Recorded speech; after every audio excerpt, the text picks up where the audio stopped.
2022 watunuza tooki mu Ministry of Agriculture ng'onoonyereza ekibba ssente. Babba waliwo abakulu abamu ababba biliyoni oba obuwumbi 9 obwa ssente za Uganda. Twagala kumanya mwakkaanya nti balina ozisasula.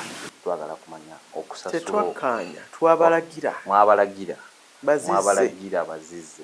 Ng'Abaganda baziseseme. Mwabalagira baziseseme ssente. Tebyali bya kukkaanya. Yaha. Kati twagala kumanya mutuuseewa n'okuzirikavaringa ezo ssente.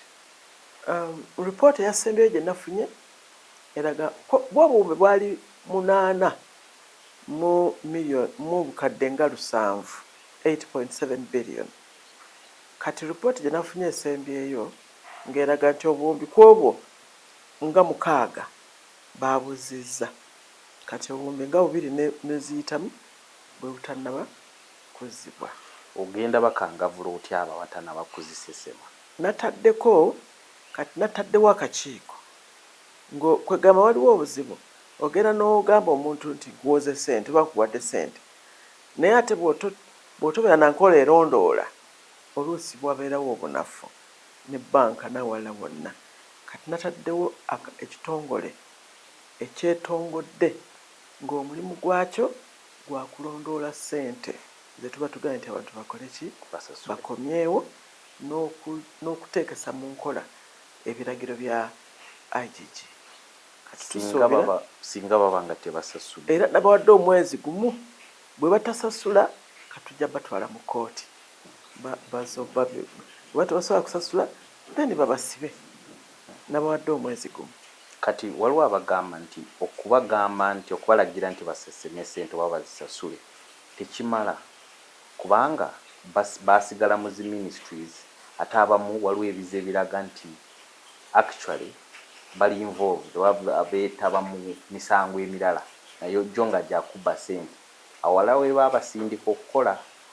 Kati waliwo abagamba nti olowooza ekyo tekireetera abantu okuba nga bamanyi nti kasita bankwata nsesema nengenda mu maaso nenziba.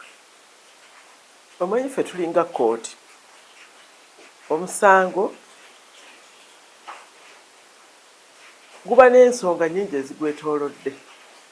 Abamu abanga ddala teyabba nga si yazikola ki si yazitwala naye nga yalagajjala oyo naye tumuteekako omusango. Twamuteeka oba walagajjala ssente bwesi ne zibula naawe zisasule naye nga ye yennyini si yakola ki ekyo ne kiba kibonerezo. Abalala nga balemwa kukola accountability. Omanyi wana abantu baffe tebamanyi kusaba receipt. Agenda n'owedduuka n'akubuuza nti nkuwa receipt n'ogenda atofaayo. So ekigambo kya accountability kikaluubirira nnyo abantu mu gavumenti okumanya nti n'obuvunaanyizibwa era abantu batambula wano bagamba kimu ogenze bweru leeta boarding card. Bangi abatazikomyawo nti boarding card yakola ki yabula ate nga ya accountability yokka naye nga ne mu passport akulaga nti natambula naye nga etteeka ligamba leeta boarding card. Ekyo ne bakubala nti tewatambula tolese boarding card sasula. So muba mutunuulira ebintu bingi. Mwasinzirira ku kyokukkiriza bano basasule kyokka ne mutabakangavula okusinga. Anti bye nkugambye abamu baba tebatutte.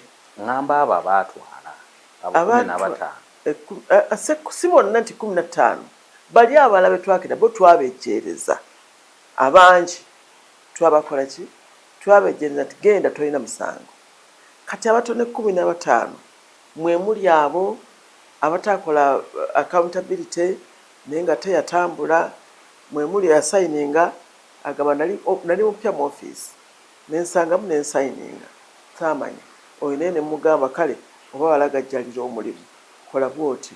So kyenjagala omanye nti office nze we nakolera decision ekyo nali maze okusunsula omusango gwonna era nendaba nti kyekibonerezo ekyali kikola ki kibasaanira ku olwo.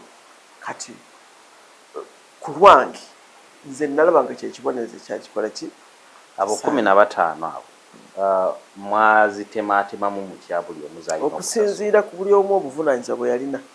Waliwo gwe baawa nti miliyoni 10 teeka amafuta mu motoka ogende Tororo. Oyo ne mumulaba nga oba teyagenda Tororo, oyo mugamba asasule 10 likole ki likomyeyo. Omulala oba yafuna miliyoni 2 za kugula simenti n'ataleeta accountability, agamba sitowa nazireeta naye wa sitowa nze nateekayo buteesi teyampa ki. Oyo nimubanja 2. So omusango gusinziira ku nsonga. Tuyanziza okutuwa akaddepo nga NT. Weebale nnyo ssebo INTV okumpa nange omukisa muno.